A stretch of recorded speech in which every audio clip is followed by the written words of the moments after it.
Hello and thank you for joining me today. Well, this is the Thursday, January 22nd edition of our video devotionals. We appreciate you being with us today, and I hope your Thursday is going well. And we're doing another outside shot. You can hear the birds sing. You might even hear our rooster crowing here in a little bit, but at any rate, we're outside.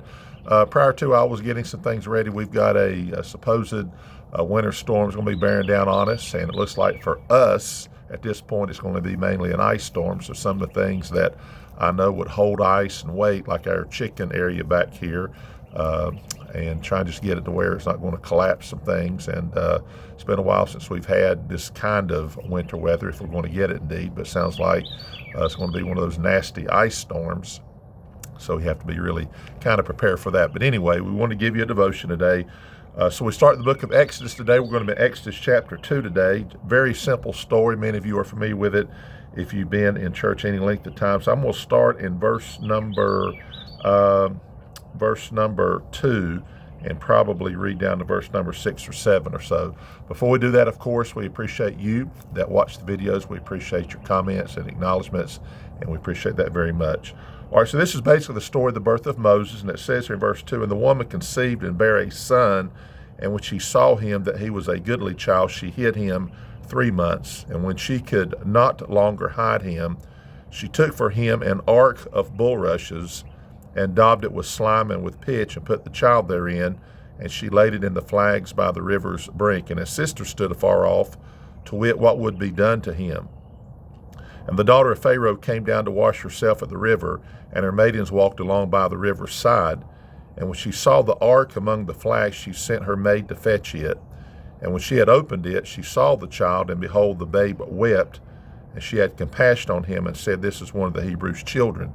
Then said his sister to Pharaoh's daughter, Shall I go and call to thee a nurse of the Hebrew women, that she may nurse the child for thee? And Pharaoh's daughter said to her, Go. And the maid went and called the child's mother. And Pharaoh's daughter said unto her, Take this child away and nurse it for me, and I will give thee thy wages. And the woman took the child and nursed it."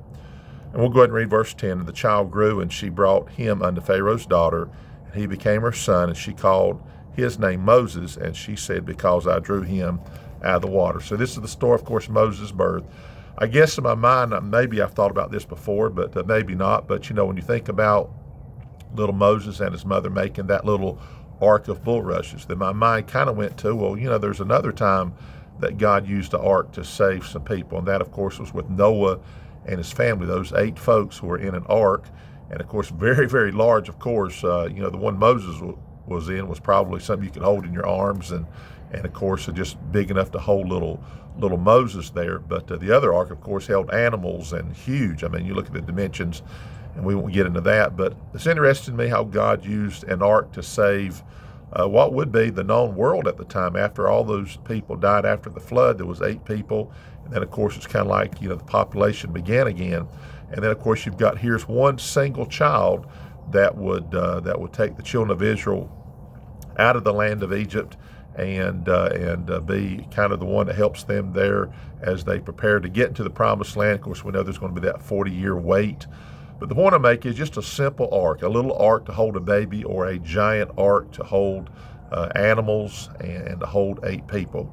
But you know what? I believe in both cases, of course, God gave the mindset. Of course, we know in the case of Noah, he was given the dimensions and how to build it. And of course, Noah had no idea how to build an ark, especially something of that size, but God gave him that. But I also believe that God gave into the mind of Moses' mother the idea of putting this little child to keep him from dying, because Pharaoh had given a decree that all the little baby boys would be cast into the river; they would be killed.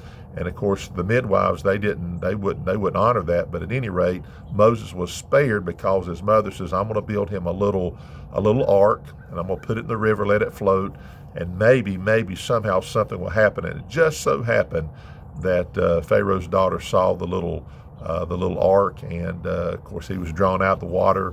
And the rest of the story. But I think it's interesting how God can use an ark to save one, God can use an ark to save a whole family and all the animals for the rest of the world's population of animals, including people.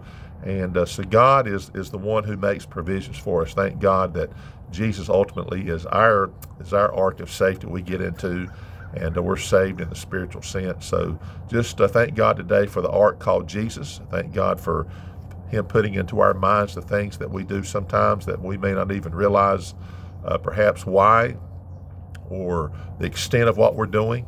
And God is just that way. So thank God that Moses was spared in a little ark of bulrushes, and Noah and his family was spared all the animals. And thank God that we have Jesus to spare us from our dilemma that sin would cause and does cause. And that's where we'll stop today. So have a great day, safe day, healthy day. Lord willing, we'll be back tomorrow. And thank you for watching.